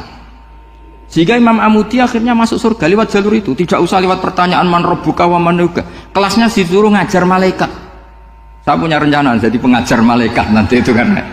Jadi orang-orang Kudus yang dapat barokahnya Raden Asnawi nanti jangan mau kalau ditanya man rabbuka wa man nabiyyuka. Kelasnya itu harus apa? Jadi gurunya malaikat. Karena bapak kita Nabi Adam itu keren. Nabi Adam itu adalah orang yang disuruh Allah dipresentasikan, dibanggakan Allah di depan para malaikat. Ketika ada malaikat yang agak hasut, tapi itu tidak malaikat papan atas, malaikat yang kebanyakan. Itu kan agak terima Nabi Adam jadi apa? Khalifah. Sampai malaikat ini usul ataj'alu fiha may yufsidu fiha wasfikut. Makanya kalau saya protes sama malaikat itu malaikat yang ini, bukan Jibril sama Israel. Kalau protes Israel bahaya. Bisa dihabisin. Saya pernah ditanya seorang kiai, Gus ini kan gojlok malaikat kok berani? Ya karena malaikat yang jenis ini pernah gojlok Nabi siapa? Adam. Nggak percaya kalau Nabi Adam itu layak mimpin, sampai protes ataj'alu fiha may yufsidu fiha wasfikut dima. Tapi apa yang terjadi? Allah mengajarkan satu ilmu di Nabi Adam, kemudian disuruh meresentasikan. Qala ya Adamu ambihum bi asma'ihim. Adam, coba kamu presentasikan ilmu kamu. Setelah Nabi Adam fasih mempresentasikan ilmu, kata Allah, kamu bisa enggak sepinter Nabi Adam? Enggak bisa ya Allah. Makanya sudah saya bilang, ini a'lamu malah. Saya lebih tahu siapa yang layak mimpin. Jadi layak mimpin itu pertama harus kuwatul ilm. Ilmunya itu harus kuat. Nanti saya akan cerita hubungannya Raden Asnawi dengan Syekh Nawawi. Apa itu hubungan teman, apa murid guru, itu memang masih jadi polemik sampai sekarang. Kalau saya ya keyakinan saling istifadah. Ini bahasa netral, tidak murid guru tapi saling apa? Istifadah. Kata Syekh Nawawi dalam tafsir Munir itu, ilmu itu nomor 1. Sehingga beliau setiap ada ayat fa inna hizballahi humul ghalibun, beliau pasti menafsiri bil hujjah wal barohin la bis saulah. Saya masih ingat betul takbirnya, memang saya hafalkan. Tapi bukan untuk modal pidato, boten. Modal sebagai wong alim. Kalau pidato gampang. Pidato itu semua orang bisa. Kalau jadi orang alim itu tidak gampang. Lebih susah lagi wong alim berpidato. Itu kalau nggak pernah mbah saya tidak mau. Karena memang saya terkenal nggak suka pidato. Satu memang nggak bisa. Nomor 2 tidak ingin. Nomor 3 ya rugi. Karena pidato itu nasib-nasiban itu. Kalau nasib baik kamu tidak paham itu, wah Gus Ba ilmunya tinggi sehingga kita tidak paham itu kalau nasib baik. Kalau nasibnya ada baik, nak ngendikan bulat sama itu tepat-tepatan. Dan Syekh Nawawi itu benar, Raden Asnawi juga benar, semua guru-guru kita benar. Karena agama ini sebetulnya bukan masalah negara, tapi masalah logika yang sehat. Uni Soviet itu pernah mengkooptasi Uzbek, Ceknya, Tajikistan. Itu 100 tahun. Orang dipaksa ateis. Tapi orang-orang Uzbek, saya sering ketemu lama Uzbek, kadang ketemu di Korea, kadang di Malaysia. Orang-orang Uzbek itu punya basement di bawah tanah. Kemudian di bawah tanah ini mereka ngajarkan tauhid. Ngajarkannya ya gampang. Misalnya ini sesuatu yang ada. Iya ini ada penciptanya enggak? Ya ada. Siapa? Tukang katanya. Yang penting itu enggak ada logika bahwa sesuatu yang ada disebabkan oleh ketiadaan. Lah orang komunis, orang ateis itu orang yang mengatakan alam ini didahului oleh nihilisme, oleh adamiyah. Masuk akal enggak sesuatu yang ada, penciptanya sesuatu yang tidak ada. Sehingga orang anak-anak Uni Soviet itu enggak pernah kepikiran membenarkan ateis, itu enggak pernah. Bareng Uni Soviet ada itu Glasnost Perestroika itu kemudian hancur, semuanya langsung menjadi negara Islam, termasuk Uzbek, Tajikistan, karena diajari ilmu. Bahwa ilmu itu yang nggak pernah kalah oleh negara. Sehingga saking pedenya Rasulullah SAW ketika Sulhul Hudaybiyah, ini agak jelimet tapi gampang dicerna. Sulhul Hudaybiyah itu satu perjanjian yang semuanya merugikan Rasulullah. Yaitu kalau orang kafir masuk Islam disuruh kembalikan ke kafir, karena kafir itu bagi mereka habitat. Islam itu hal yang baru. Tapi kalau orang Islam menjadi kafir, nggak boleh kembali Islam, berarti kembali ke habitat. Semua perjanjian itu merugikan. Sampai masyhur Sayyidina Umar protes ke Rasulullah, jenengan masih nabi. Itu kan ekstrim tanya. Jenengan sampai sekarang masih nabi? Ya, saya masih nabi. Kenapa tanya demikian? Karena semua perjanjian merugikan Islam, menguntungkan orang apakah? Kafir. Semua sahabat sebetulnya persis Sayyidina Umar protes, kecuali Abu Bakar. Lama-lama akhirnya di antara perjanjian itu berbunyi begini. Tapi saya minta satu hal. Orang boleh mendiskusikan Islam tanpa tekanan. Itu saja permintaan Nabi. Orang boleh mendiskusikan Islam secara bebas, tidak tertekan. Karena orang-orang kafir melihat itu hal yang biasa. Ya nggak masalah Muhammad. Akhirnya orang diskusi. Islam itu apa sih? Islam itu orang yang menuhankan Allah. Allah itu siapa? Zat yang menciptakan langit dan bumi. Lama-lama orang kafir berpikir, wah keren. Tuhannya Muhammad bisa bikin langit dan bumi. Tidak kayak Tuhan kita, malah kita yang bikin. Jadi mulai debat itu terus ada yang cerita lagi. Saya pernah loh nyembah Lata, pas itu dikencingi luwak. Masa ailahun ya bulu ali sa'laban, masa Tuhan kok dikencingi luwak? Yang agak-agak ahli kitab ya diskusi lagi. Wah kayaknya Yesus tidak Tuhan. Masa Tuhan kok kelaparan, lemes, wah repot nanti. Jadi makanya Allah ketika ngojlok wa ummuhu siddiqah kana yakulanit ta'am. Mal masihu ibnu Maryam illa rasul qad khalas min qablihir rusul wa ummuhu siddiqah kana yakulanit. Coba paradok dak misalnya. Kamu didolani Nabi Isa terus ketok lemes. Kenapa? Tuhan, saya agak sakit keroi dulu. Kan enggak kebayang itu. Punya Tuhan yang sakit setelah makan sehat terus. Kan enggak kebayang seperti itu. Ketika Nabi punya konsep Tuhan, Tuhannya Muhammad itu siapa? Yaitu zat yang la awalalah, zat yang pertama. Lalu Tuhan itu siapa? Tuhan itu yang menciptakan langit bumi. Tuhan itu siapa? Yang memulai segalanya. Lama-lama mereka berpikir, wah kalau gitu yang benar itu Islam. Maka kata Imam Zuhri, Syihabuddin Az-Zuhri, fama kana fathun fil islami a'zama min sulhil Hudaybiyah. Innama kana an-nasu yatafadhaluna fil hadis wal munaza'ah. Semua teks riwayat itu ada kata wal munaza'ah. Orang bebas ngomong dan berdebat. Munaza'ah itu berdebat. Terus akhirnya falam yatakallam ahadun bil islami yaqilu syai'an illa dakhala fihi. Kemudian setelah berdebat dan mereka tahu Islam, pasti akhirnya masuk. Dan itu yang sekarang terjadi di dunia. Makanya saya pernah ditanya seorang profesor, Gus, kalau di Jogja ada sekolah perbandingan agama, menurut Anda gimana? Asal itu tentang agama nggak apa-apa, tapi kalau yang dibandingkan umat Islam itu jangan. Karena nanti kalau di Indonesia kira-kira yang copet itu ditanya agamanya juga Islam, yang koruptor juga Islam. Jadi kalau yang dikaji Islamnya nggak apa-apa, tapi orangnya jangan, kata saya. Karena yang bulat ya banyak, yang nggak sholat ya banyak. Tapi kalau Islamnya saja, misalnya adu konsep tentang Tuhan, masyhur kita mungkin banyak yang melihat itu debatnya Stanley Fischer sama Ahmad Didat itu. Tuhan kamu siapa ini terus sama Didat cerita Tuhan saya itu lam yalid walam yulad walam yakul lahu kufuwan. Itu spontan ada seorang mahasiswi bilang, sepertinya Tuhan Anda lebih menarik karena Tuhan Anda yang menciptakan langit bumi, yang Tuhan ini kok lahirnya sudah di bumi, masa lahir-lahir langsung jadi Tuhan.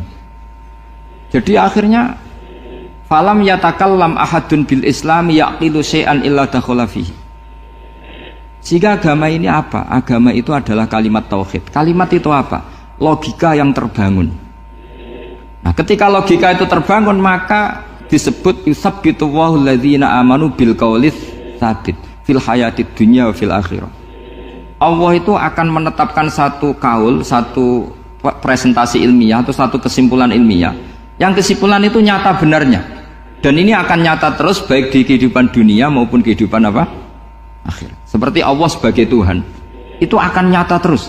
Di dunia Allah ya Tuhan, nanti di akhirat juga Tuhan. Tapi Tuhan selain Allah, maka menjadi Tuhan ini nunggu ada yang menuhankan. Misalnya Fir'aun, itu jadi Tuhan karena ada yang menuhankan. Sekali dia mati, dia sudah aset wisata, bukan Tuhan lagi. Makanya gojlokannya orang ulama Arab, kalau ketemu ulama Mesir, kalau gojlokan itu lucu.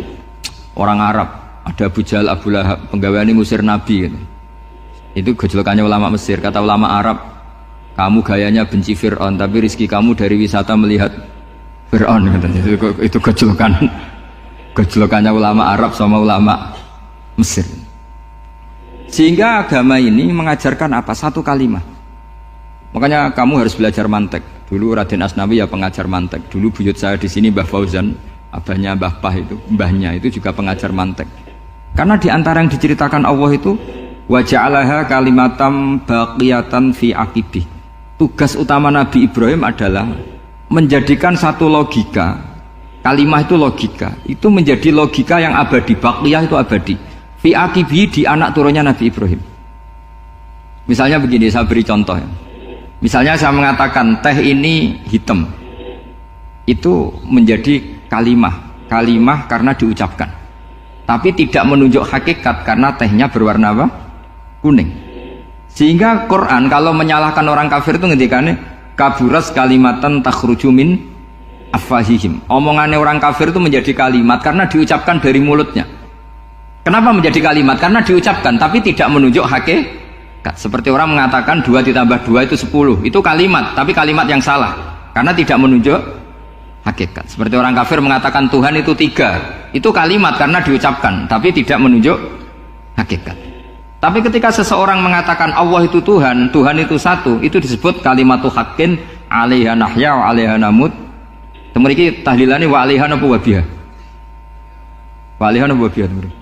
Wa 'alaiha ya, ada yang tahlilan wa biha, itu enggak tahu sanadnya dari mana, pokoknya ada yang wa 'alaiha, ada yang biha. Kenapa dikatakan kalimat tauhid? Karena kalimat yang dari kesimpulan berpikir. Dan agama ini dibawa Nabi Ibrahim itu untuk membawa kalimat tauhid. Ciri utama kalimat tadi, kamu yakin seyakin-yakinnya bahwa nisbatul snaini wassalasah wal arba'ah ila ma la nihayatalaha itu kanisbatis snaini ilal wahid, yaitu semuanya far'un minal asli. Aslinya adalah wahid. Sehingga di kitab, saya pernah ngaji Mbah Mun, namanya kitab Al-Husunul Hamidiyah. Itu dikarang oleh ulama-ulama sekarang, itu diajarkan di MGS. Ini mbah-mbahnya Gus Akil, pendirinya madrasah MGS. Itu ada gambarnya di situ. Di situ ada gambar piramida, ada gambar hewan, ada gambar pohon. Kata yang ngarang, gambar sedetail ini, sejelimet ini dimulai dari nuktah wahidah. Tetap dimulai dari satu titik. Dan ini disebut nuktatil wujud. Jadi mbok orang kudus sebanyak ini tetap dimulai dari satu orang, yaitu Adam. Adam dimulai dari ketiadaan. Lalu siapa al-mujid? Pewujudnya siapa? Hanya Allah Subhanahu wa ta'ala.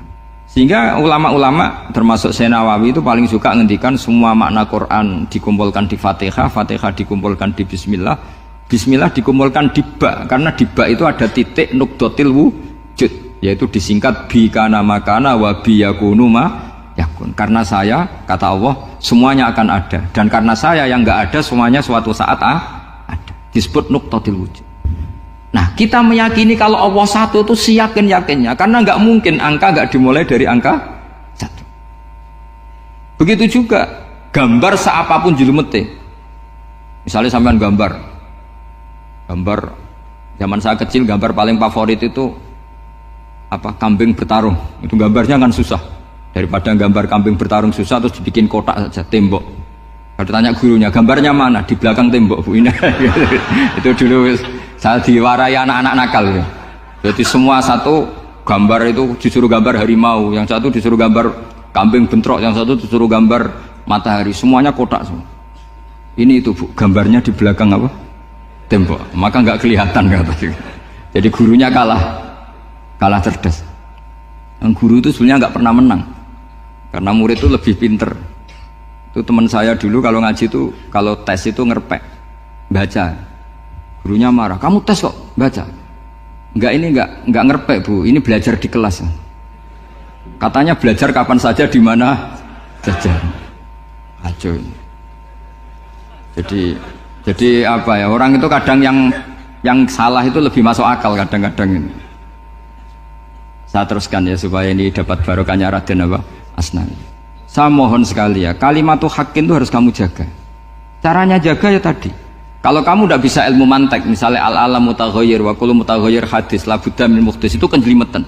Pakai saja teori umum bahwa gambar apapun jelimetnya itu dimulai dari satu titik. Karena nggak bisa, nggak dimulai dari satu titik, tidak bisa. Maka alam apapun jumlahnya nggak terhingga, tetap dimulai dari al-wahidul qahar, yaitu satu titik. Yaitu dalam konteks tauhid tentu itu Allah Subhanahu wa ta'ala. Sehingga Nabi Ibrahim itu orang paling sukses bikin waja'alaha kalimatam baqiyatan fi aqibi. Terus Nabi Muhammad begitu, sahabat gitu, sampai kita sekarang diajari ilmu mantek. Ilmu mantek itu logika yang nggak terbantahkan. Karena mau tidak mau. Kata Imam Syafi'i, fa innal uqula muttarratun ila qabulil haq, karena akal akan dipaksa menerima kebenaran. Dan itu yang terjadi di Uni Soviet. Dikoptasi 100 tahun untuk berfaham ateis, dilawan oleh ilmu, tetap menanamkan ilmu tauhid, ilmu mantek. Ketika Uni Soviet secara politik runtuh, semuanya menjadi muslim, termasuk negara-negara yang dulu dikoptasi. Maka kamu tidak usah kecil hati di Indonesia, apapun rusaknya negara ini, asal kita cara bertauhid benar, insya Allah tetap meninggal husnul khotimah. Karena sudah janjinya Allah, yusabbitu walladzina amanu bil qaulis tsabit. Sing jelas itu nomor satu tuh al qaulis tsabit. Memang itu logika yang masuk akal. Jadi jangan kira semua orang ditanya amar rabbuka, enggak. Banyak ulama yang enggak ditanya, masyhur itu dalam cerita keramat-keramat. Ada guru tauhid ngajarin tauhid.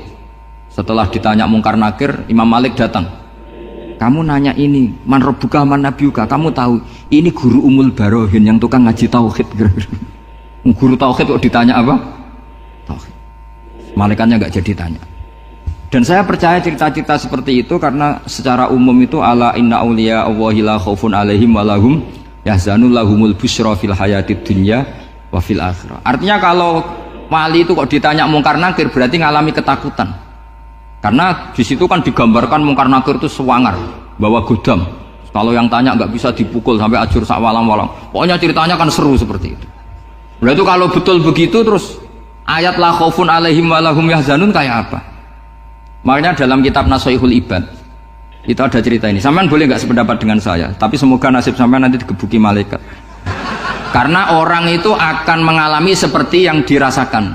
Ana indadzoni abdibi. Saya tidak bayangkan akan mengalami itu. Makanya saya ini ngajar tauhid terus. Paling tidak kalau ditanya marbuka mana buka, sampean tahu profesi saya. Saya ini pengajar tauhid. Dan biji saya 9. Dulu saya di MGS, kalau ada teman bijinya tauhid kok 4, segala ahli swarga, tauhidnya jeblok. Dari kalau bijinya 4 segala ahli swarga, tauhidnya apa? Jeblok. Tapi yang bijinya 9, ahli swarga, tauhidnya itu, saya dulu bijinya 9. Terus 9 terus sampai tamat. Karena nggak ada biji 10. Karena kalau 10 itu kan terlalu sempurna, nggak baik lah manusia kok sempurna gitu. Jadi sudah 9 aja kan gitu. Tapi sebetulnya pantasnya ya dapat 10. Mergo saake, mergo tenan tidak tahu saya. Di Nashihul Ibad itu ada cerita gini dan saya percaya itu. Di sarahnya itu. Juga di sarah apa itu yang disarahi Senawawi itu. Pokoknya saya kalau ingat Raden Asnawi pasti ingat Senawawi. Saya tidak memastikan apa murid guru apa saling istifadah, yang jelas itu teman dekat, teman fil ilm. Sayyidina Ali itu pernah minta kasyaf sama Allah. Saya percaya tidak semua orang alami marbuka ditanya itu. Ya Allah, saya minta kasyaf itu ngerti alam gaib. Ingin tahu Umar, jadi diam-diam Sayyidina Ali itu ya mangkal sama Sayyidina. Wong kok kerase ngono. Angger wong kok tahu disentak, jajal wani nyentak malaikat ora, itu kata Sayyidina. Jadi dia minta kasaf karena kenangannya dia melihat Umar itu semua orang pernah disentak sama Sayyidina Umar itu. Maka Sayyidina Ali minta kasaf, ya Allah saya ingin melihat Umar menghadapi Mungkar Nakir, masih garangkah apa enggak? Itu dah, itu tidak. Minta kasaf. Pas kasaf beliau bangun dari kubur, duduk, dilihat sama Sayyidina Ali ini ngalami kasaf. Sama ndak usah tanya, ndak wali kok tanya, ya sudah pokoknya percaya aja. Akhirnya malaikat Mungkar Nakir datang. Itu di situ digambarkan matanya itu kalkidril mughalla, kayak apa itu panci yang dibakar. Wah, soal seru. Sumpah Sayyidina Ali, baru ini kamu akan takut gitu. Tadi ternyata enggak, Umar bangkit disentak orang tua itu. Kamu tahu menghadapi siapa? Yang sopan gitu. Oh, ada sontak. Aku kaget malaikatnya itu karena enggak pernah ngalami disentak, mungkin itu pertama gitu. Aku kaget. Memangnya kamu siapa? Saya ini teman kekasih Tuhanmu. Saya yang diandalkan temannya sebenarnya bukan dia. Gitu. Ana sohibu habibillah. Saya ini temannya kekasihnya Allah. Jadi dia mengandalkan temannya sebetulnya, bukan mengandalkan dirinya. Oh, kamu temannya Nabi Muhammad tuh? Iya, saya Umar, temannya Nabi Muhammad. Kamu harus hormat sama temannya kekasih Allah. Wah, terus semulai itu. Akhirnya matur Allah, ya Allah, apakah prosedur seperti ini bisa dinego? Terus sama Allah, oh iya katanya, kamu kalau menghadapi kekasih saya jangan seperti itu katanya. Semenjak itu beliau sopan santun, dua Mungkar Nakir katanya. Jadi ini berita gembira. Jadi sebetulnya itu enggak. Tapi kita ini kan enggak punya nyali nyentak Mungkar Nakir. Semoga dengan gelar kita doktor tafsir, doktor tauhid gitu, atau paling enggak guru kutsiyah tauhid gitu, atau siswa terbaik dalam materi tauhid. Itu harus kamu bawa status. Jadi sehingga nanti ini saya ranking 1 tauhid, masa masih ditanya marbuka waman nabiuka. Dan itu menurut saya sah. Sama nggak usah protes takbirin gitu, susah usah takbiran. Pokoknya takbirnya adalah wali-wali itu la khaufun alaihim walahum, ya mereka tidak akan mengalami ketakutan baik kehidupan dunia maupun kehidupan akhirat.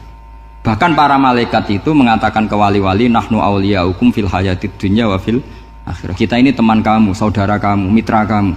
Masa mitra kok nutui, itu kan nggak fair. Dan menurut saya paling efektif itu apa? Kamu harus punya rumus tauhid kayak Imam Amudi menemukan Tuhan. Imam Amudi itu menemukan Allah itu lewat ilmu matematika. Dan itu Allah saking senengnya disuruh ngajari para malaikat. Wa ya malaikati isma'u. Kamu harus mendengar, ini orang alim saya yang ahli matematika. Tapi justru itu ngerti bahwa asal usul alam itu minal wahidil qahar, dari zat yang satu. Akhirnya Imam Amudi mulai ngajar tuh. Nisbatus naini wasala sawal arba'ah ila mana nihayatalaha iku kabeh iku far'ul wahid. Akhirnya malaikat mantuk-mantuk. Nah, iman seperti itu akan setingkat keyakinannya dan keakurasiannya sama dengan imannya para malaikat. Makanya Nabi ngendikan tubaliman amanabi walam yaroni. Sebagian riwayat disebut sab amarot. Nabi ngendikan sampai 7 kali.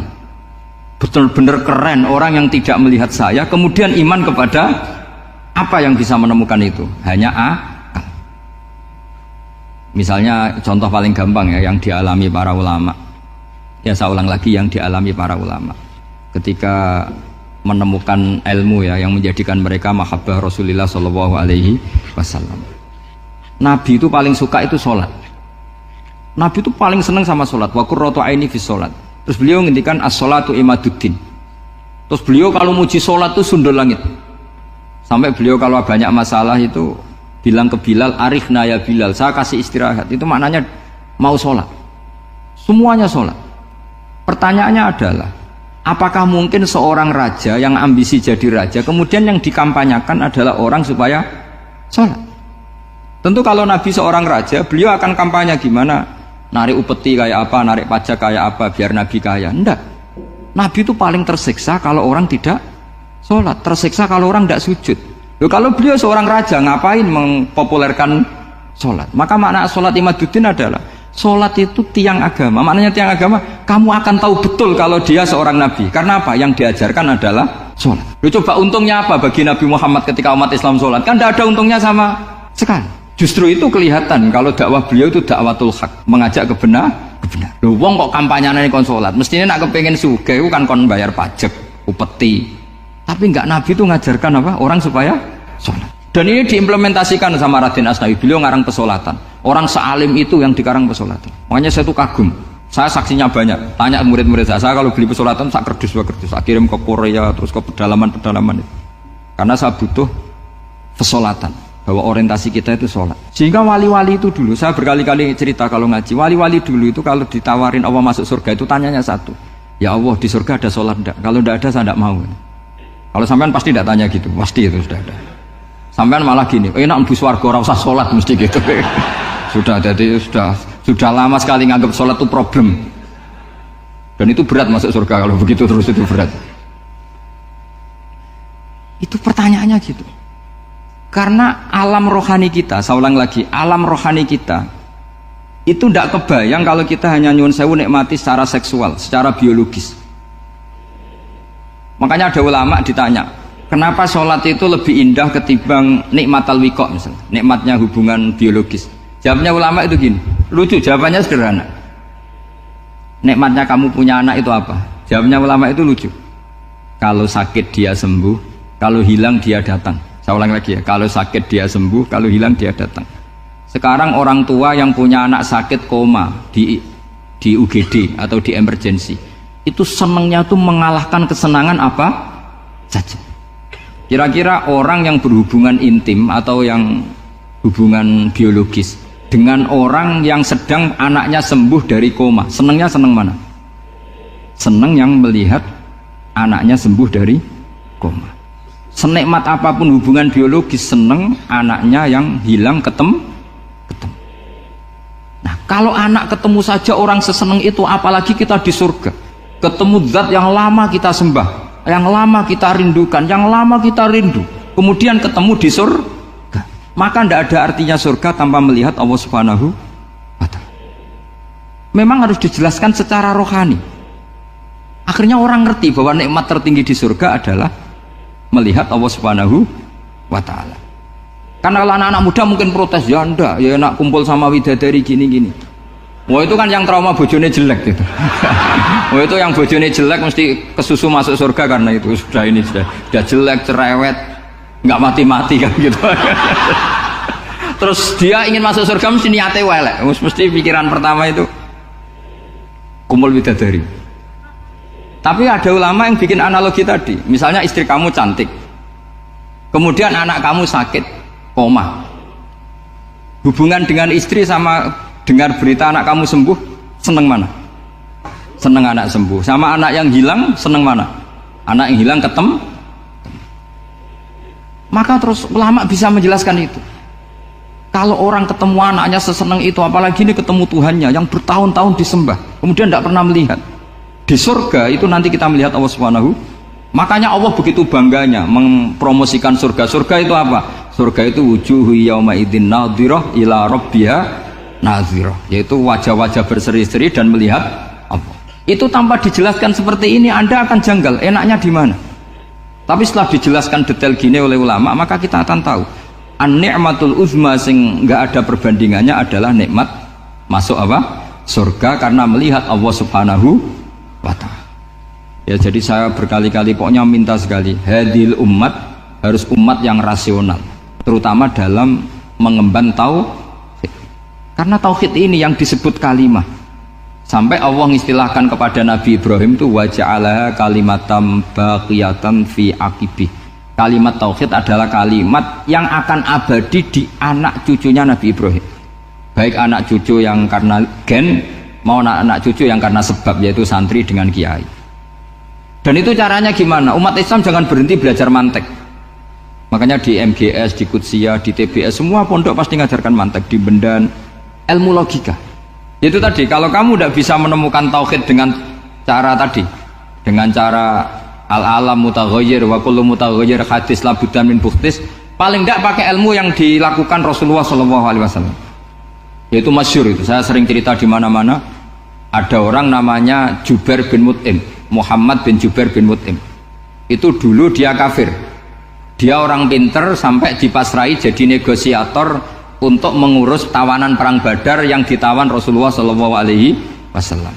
Ketika datang di Madinah, delalah pas maghrib, Nabi baca wattur wa kitabim mastur. Di antara ayat yang dibaca Nabi itu am khuliqu min ghairi syai'in. Masa manusia sebanyak ini kemudian mereka diciptakan oleh ketiadaan. Min ghairi syai'in itu oleh ketiadaan. Masa alam raya yang wujud ini, alam raya yang punya eksistensi ini kemudian penciptanya adalah ketiadaan. Padahal wal adamu la yakhluqu wa la yu'assiru wa la kadza wa kadza. Tentu sesuatu yang tidak ada itu tidak bisa dikatakan sebagai pencipta. Wong nggak ada, jadi faktor saja nggak mungkin apalagi jadi pencipta. Itu Nabi habis sholat langsung beliau sungkeman, ya Muhammad, saat ini juga saya iman.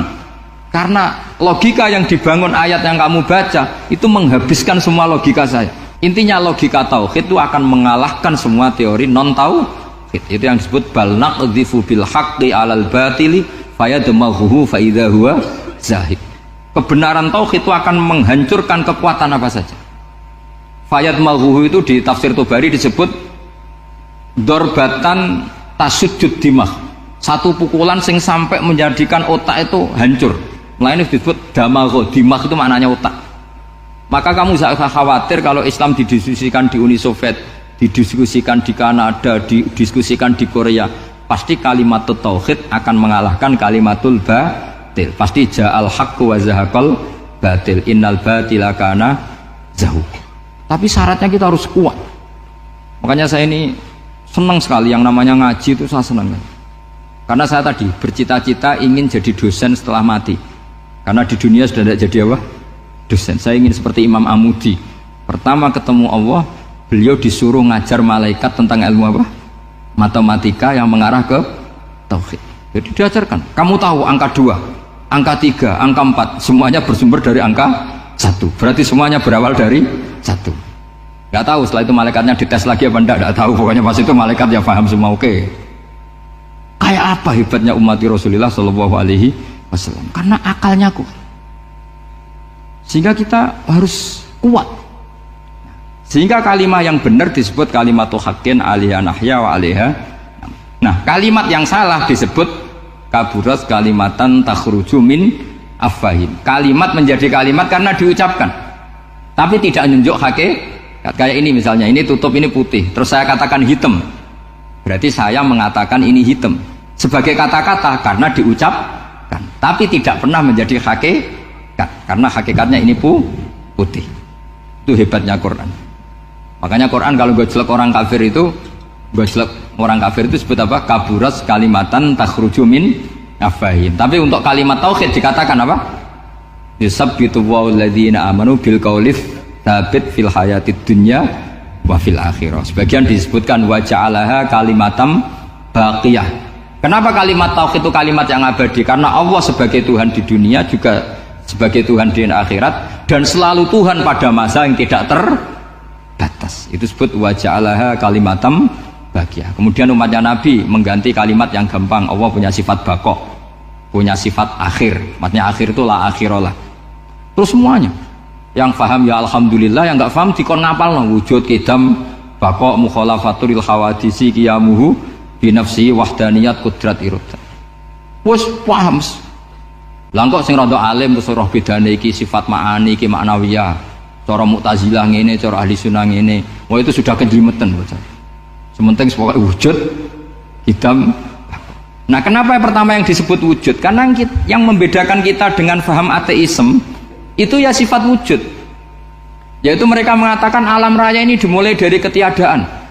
Wah itu akal mana saja itu nggak bisa nerima masa ketiadaan menciptakan sesuatu yang ada. Maka kata Ibnu Hajar al-Asqalani ketika mentafsirkan mensarai hadis salasun mangkunna fihi wajata halawatal iman. 3 hal ini kalau kamu faham maka menemukan manisnya iman.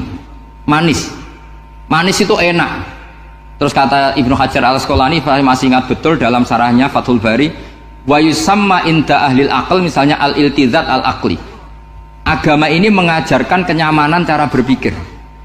Coba kalau sampean seorang doktor atau seorang profesor atau seorang pinter, kemudian kamu dipaksa mengimani bahwa alam ini diciptakan oleh ketiadaan, itu bisa tidur gak?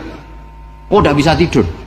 Sampean misalnya orang pinter dididik di kampus atau dididik di pondok, alam ini yang wujud, yang menciptakan itu sesuatu yang tidak wujud. Kamu bisa tidur enggak kira-kira? Ini guru apa? Ini saraf ini. Mosok hadil maujudat khalaqahal adam, sesuatu yang wujud diciptakan ketiadaan. Tapi agama ini membawa sesuatu yang menyenangkan untuk akal, yaitu hadhil maujudat khalaqaha wajibul wujud. Maujudat yang wujud ini diciptakan super maujud, yaitu oleh bahasa pondok disebut wajibul wujud. Kan terus seneng, wajar dong kalau sesuatu yang ada diciptakan oleh yang ada. Nah tentu ada pencipta, terus ada super, disebut wajibul wujud. Kan terus enak. Nah itu kata Ibnu Hajar al Asqalani disebut wajadah halawatal iman. Sehingga kita tidak usah khawatir. Makanya saya itu termasuk orang yang nggak khawatir. Apapun rusaknya dunia ini, kacaunya dunia ini, akan kalah dengan kalimatut tauhid. Karena kalimat ini ketemu apa saja pasti menghancurkan. Yaitu disebut bal naqdhifu bil haqqi 'alal batil fayadmaghuhu fa idza huwa zahid. Kalimat hak ini akan menabrak apa saja dan yang ditabrak pasti hancur. Makanya sampai tidak usah khawatir misalnya ada negara ateis di Cina, di Korea. Kita yakin asal yang diteliti itu agama Islam pasti menang. Nah yang susah kalau yang diteliti orang Islam, itu susah. Karena yang copet kadang-kadang ya umat. Apalagi di negara yang mayoritas muslim, nanti copetnya, premannya, koruptornya semuanya beragama Islam. Makanya kita hanya punya pilihan dua itu, umat Islam dan Islam yang kumat itu dok. Kalau tidak umat Islam ya Islam yang kumat. Tapi kalau kalimat tauhid itu kalimat yang aman, tak jamin 100%. Sehingga saya itu kalau ditanya Profesor Pak Bahak, kalau suatu saat Indonesia jadi negara yang sangat terbuka, kemudian ada sekolah perbandingan agama, menurut Anda prospek Islam gimana? Saya jawab asal yang dikaji Islamnya bukan orangnya, pasti Islam tetap prospek. Asal yang dikaji apa? Islamnya, bukan orangnya. Kalau orangnya ya masya Allah. Ya itu tadi, kalau tidak umat Islam ya Islam yang umat. Ya ngoten mawon supaya ini mungkin untuk barokah napa? Raden Asnawi untuk barokah ngaji kalimat tauhid. Terus sampean kudana nih kula mboten sakake, tak anggap untuk rahmat ngoten mawon nggih. Terus karena tadi di antara syaratnya tobat kata Imam Ghazali itu pernah kena air hujan langsung turun dari langit. Ya itu jelas itu di ikhya itu, karena ahalul halal adalah alma an-nazil minas sama. Halalnya barang paling halal adalah air yang pertama turun dari langit. Ya semoga barokah. Assalamualaikum warahmatullahi wabarakatuh. Alhamdulillahirabbil alamin. Satu kajian sudah kita simak bareng-bareng. Semoga bermanfaat untuk kita semua apa yang telah disampaikan oleh Gus Bahak. Akhirul kalam, wassalamualaikum warahmatullahi wabarakatuh.